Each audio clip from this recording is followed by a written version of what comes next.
Muy buen día, miembros de la comunidad educativa Semillero del Saber. Daré inicio con la clase de matemáticas correspondiente al curso de séptimo. En esta semana número 12 y en fecha de miércoles 19 de agosto vamos a abordar el tema de posición relativa de las rectas. Bien, partimos de la base teórica que nos establece lo siguiente. Vamos a tener en general 4 premisas principales de las cuales nos vamos a basar para poder graficarlas dentro, en este caso ya, de resoluciones y de ejercicios. Pues bien, mencionado aquello, vamos a plantear los 4 aspectos generales que debemos de tener en consideración. El primero de ellos es el punto, que nos establece lo siguiente. Va a estar representado en general con esta denotación, por ejemplo una letra mayúscula, en este caso se ve expresado por M.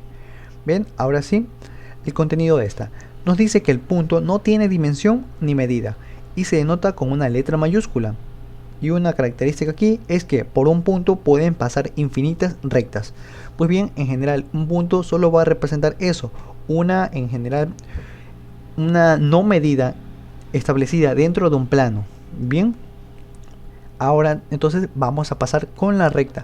La recta por su parte tiene infinitos puntos y se extiende infinitamente en sentidos opuestos. Entonces esa va a ser la característica principal, va a ir en sentido opuesto y se la puede nombrar mencionado 2 puntos o en general también o con una letra minúscula. Pues bien, en este caso por ejemplo estableceríamos que viene siendo una recta de t que corresponde ya a 2 puntos y estos 2 puntos tienen sentidos opuestos.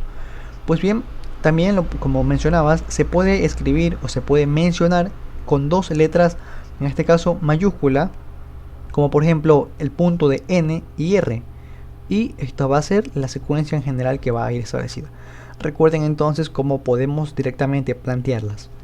Ahora por su parte, lo que es un segmento, hemos también de aprender a identificar cuál es la diferencia entre una recta, un segmento, bueno, y también una semirrecta o también conocida como rayo.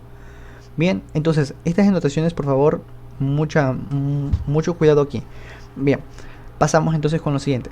Por su parte, el segmento nos dice, es un trozo de recta limitado por 2 puntos llamados extremos. Se lo nombra mencionando sus puntos extremos. Se escribe con por ejemplo, 2 letras, en este caso también mayúsculas, y se lee segmento LK.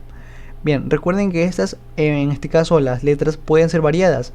Ustedes le pueden dar la anotación que quieran, pero eso sí, pues en general debe establecerse de que se lea en este caso como LK, por ejemplo, y con el segmento, en este caso la simbología arriba, que esta representa que es en este caso un segmento, o en el caso de una recta tenemos aquí también la simbología y esta representa en general a una flecha que tiene sentidos opuestos.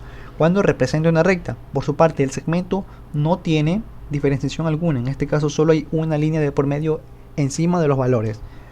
Bien, entonces esa es una forma también de aprenderlas a diferenciar.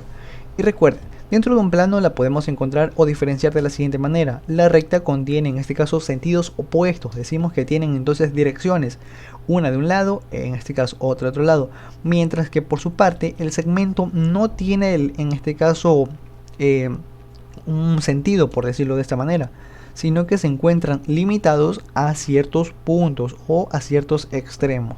Entonces estas no van a tener por lo general una flechita al cual destinarlas. Ahora bien, pasamos con el última y nos dice que es una semirrecta o rayo. Bien, por su parte un rayo se extiende por un solo sentido. Como pueden ver, solo va en un solo lado.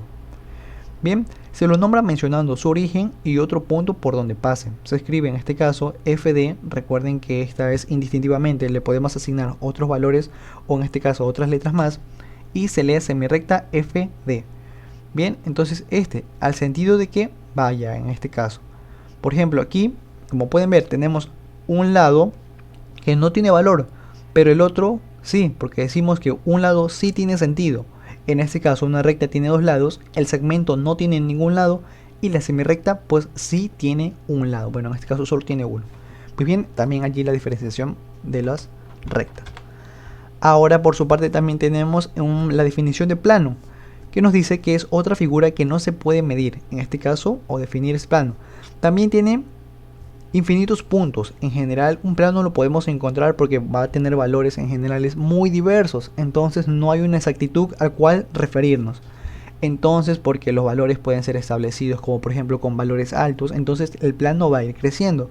En general se plantearía de esa manera. Bien, pero al contrario de la recta se extiende en muchas direcciones, pero no tiene fronteras. Sin embargo, para representarlo en papel se usa una figura de cuadro, en este caso de 4 lados, tal y como lo podemos representar aquí. Este es un plano y dentro del plano pues ya hemos de asignar por ejemplo un punto o una recta, indistintivamente de cuál queramos plantear. Ahora bien, por su parte ya pasamos a la clasificación de las rectas. Tenemos, en este caso tenemos 3 tipos de rectas. Aquí las menciono. La primera, que son las rectas paralelas.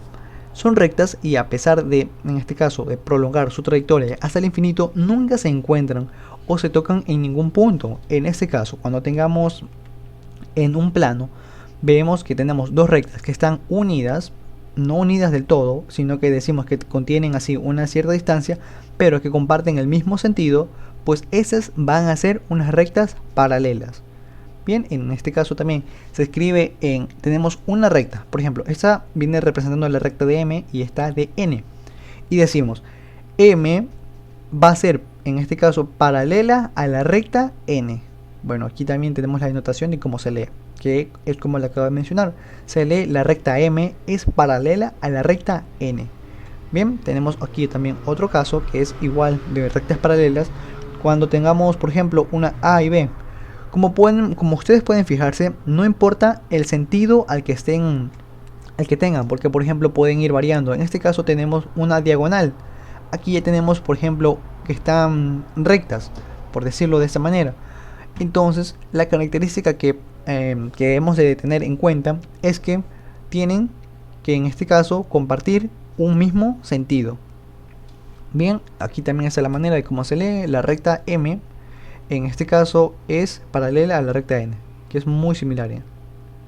Bien, pasamos ahora con las dos más restantes. Estas por su parte nos reflejan que son rectas secantes. ¿Por qué se llaman rectas secantes? Porque a diferencia de las rectas paralelas, estas se intersectan. O decimos que se unen en un cierto sentido. Tenemos el primer caso a las oblicuas y a las perpendiculares. Bien, a la diferenciación de estas vamos a referirnos en este momento. Las oblicuas nos dicen que son dos rectas que se cortan y que no forman ángulos rectos.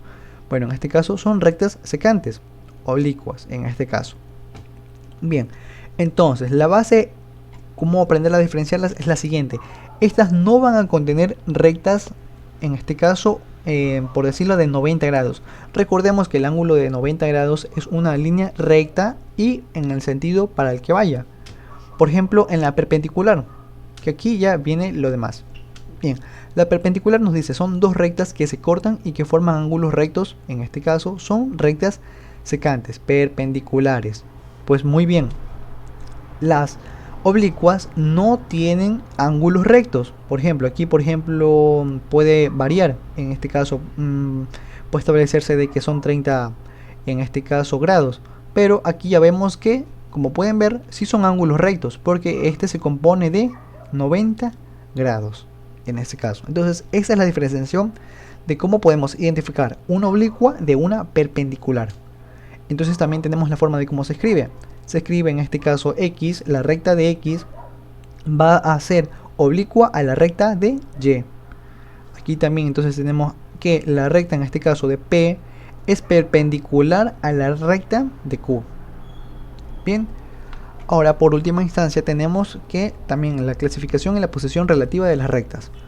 Dos rectas en el plano pueden o no tener puntos en común. En este caso, ¿cómo?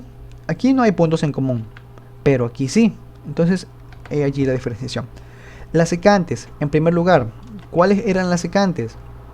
Eran las que se intersectaban, los que tenían un punto de origen en común. En este caso, como ustedes pueden ver, una recta pasa encima de otra o en el mismo sentido. Bien, entonces decimos que comparten una intersección.